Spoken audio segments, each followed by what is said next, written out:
Assalamualaikum warahmatullahi wabarakatuh. Perkenalkan, nama saya Hani Pambudi dengan NPM 2014071017. Saya dari jurusan Teknik Pertanian Fakultas Pertanian Universitas Lampung. Di sini saya akan menjelaskan tentang sistem pendinginan. Sistem pendinginan adalah suatu rangkaian untuk mengatasi terjadinya overheating atau panas yang berlebihan pada engine agar engine bekerja secara baik dan stabil. Panas yang dihasilkan oleh proses pembakaran dalam engine diubah menjadi tenaga gerak. Namun, kenyataannya hanya sebagian dari panas tersebut yang dimanfaatkan secara efektif. Panas yang diserap engine harus dengan segera dibuang ke udara luar, sebab jika tidak, maka engine akan terlalu panas dan komponen engine akan cepat aus. Untuk itu, pada engine dilengkapi sistem pendinginan. Panas yang dihasilkan oleh pembakaran campuran bahan bakar dengan udara dapat mencapai temperatur sekitar 2500 derajat Celcius pada ruang bakar. Karena proses itu terjadi berulang-ulang, maka dinding silinder, kepala silinder, torak, katup, dan beberapa bagian yang lainnya menjadi panas. Sebagian dari minyak pelumas, terutama yang melumasi dinding silinder, akan menguap dan terbakar bersama bahan bakar. Karena itu, bagian tersebut perlu mendapat pendinginan agar temperaturnya tetap berada dalam batas yang diperbolehkan, sesuai dengan ketahanan material dan proses kerja yang baik. Kekuatan material akan menurun sejalan dengan naiknya temperatur. Sistem pendinginan merupakan salah satu sistem terpenting pada kendaraan yang berfungsi menjaga kestabilan temperatur kerja pada engine agar tidak terjadi overheating. Karena apabila engine terlalu dingin akan mengakibatkan pemakaian bahan bakar menjadi boros. Berdasarkan fluida pendingin yang bisa digunakan pada engine kendaraan dapat dibagi menjadi dua macam, yaitu sistem pendinginan udara dan sistem pendinginan air. Sebelum masuk ke cara kerja pendinginan, berikut ini adalah beberapa komponen sistem pendinginan. Sistem pendinginan memiliki beberapa komponen yang mempunyai fungsi berbeda-beda. Komponen yang pertama adalah radiator. Radiator merupakan salah satu komponen sistem pendinginan yang berfungsi untuk mendinginkan air pendingin mesin yang telah digunakan. Fungsi tersebut dilakukan dengan membuang panas lewat kisi-kisi radiator. Komponen berikutnya adalah pompa air. Pompa air atau water pump berfungsi untuk menghantarkan sirkulasi air dari lower tank pada radiator ke mesin. Pengaliran kembali ini bertujuan agar air radiator kembali menjalankan fungsinya untuk mendinginkan mesin. Komponen selanjutnya adalah termostat. Termostat ini adalah komponen yang berfungsi untuk mengatur sirkulasi air pendingin mesin. Terdapat dua jenis termostat, yaitu termostat dengan katup bypass dan tanpa katup bypass. Komponen berikutnya ada kipas radiator. Kipas radiator merupakan suatu komponen yang berfungsi untuk memberi aliran udara pada radiator. Aliran udara ini dibutuhkan dalam proses pendinginan air atau cairan dalam radiator. Berbeda dengan kipas pada umumnya, kipas radiator tidak meniup udara, tapi menyerapnya. Komponen berikutnya ada tutup radiator. Radiator cup atau tutup radiator merupakan salah satu komponen yang dibutuhkan pada sistem pendinginan. Komponen ini berfungsi untuk meningkatkan sekaligus menjaga titik didih air agar tidak mencapai suhu 100 derajat Celcius. Komponen selanjutnya ada tabung reservoir.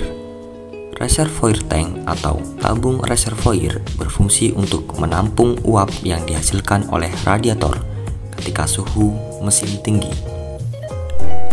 Ketika tekanan upper tank radiator meningkat atau pada saat relief valve terbuka, komponen ini akan menyimpan air yang dihasilkan. Komponen selanjutnya adalah selang radiator. Selang radiator merupakan komponen yang tidak kalah penting bagi sistem pendinginan mobil. Komponen ini bertugas untuk menghubungkan radiator dengan blok mesin. Terdapat dua jenis komponen selang radiator, yaitu selang atas dan selang bawah. Komponen yang terakhir ada tangki cadangan radiator. Pada sistem pendinginan, tangki cadangan radiator sangat dibutuhkan. Tangki ini digunakan untuk menampung air yang harus keluar dari proses pendinginan. Prinsip kerja sistem pendinginan. Ketika mesin hidup, maka water pump akan ikut berputar karena water pump ini digerakkan oleh putaran mesin melalui sambungan V-bolt dan puli. Water pump berfungsi untuk memompa air pendingin agar bersirkulasi ke seluruh sistem pendingin, sehingga ketika mesin hidup, air pendingin juga akan bersirkulasi. Pada saat suhu air pendingin masih rendah atau di bawah 90 derajat Celcius, maka termostat masih dalam keadaan menutup, sehingga air pendingin hanya bersirkulasi di dalam mesin melalui water jacket dan belum dialirkan ke radiator. Hal ini bertujuan untuk mempercepat mesin mencapai temperatur kerja idealnya. Ketika suhu air pendingin mulai meningkat menjadi 90 derajat sampai 95 derajat Celcius, maka termostat akan mulai membuka, sehingga air pendingin dari mesin akan dialirkan ke radiator. Di dalam radiator, suhu air pendingin akan diturunkan dengan bantuan udara yang dialirkan oleh kipas pendingin melalui proses radiasi. Udara yang mengalir melewati kisi-kisi radiator akan menyerap suhu panas dari air pendingin, sehingga suhu air pendingin akan turun. Ketika suhu air pendingin meningkat mencapai di atas 95 derajat Celcius, maka termostat akan membuka penuh, sehingga jumlah air pendingin yang mengalir ke radiator bertambah banyak, dan alhasil suhu mesin dapat terjaga pada temperatur kerja idealnya.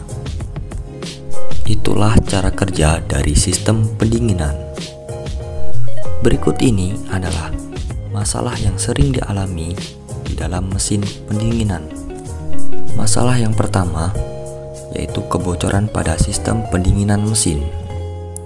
Kebocoran dapat terjadi dimanapun pada sistem pendinginan, mulai daripada pompa air, radiator yang berkarat, hingga selang karet yang getas dan sambungannya longgar akibat getaran.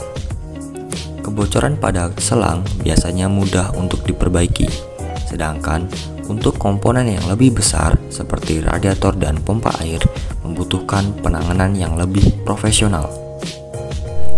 Jika kita menemukan tanda kebocoran, segera perbaiki karena hal ini dapat menyebabkan overheating yang berujung pada kegagalan mesin dan akan membutuhkan biaya yang sangat tinggi untuk memperbaikinya.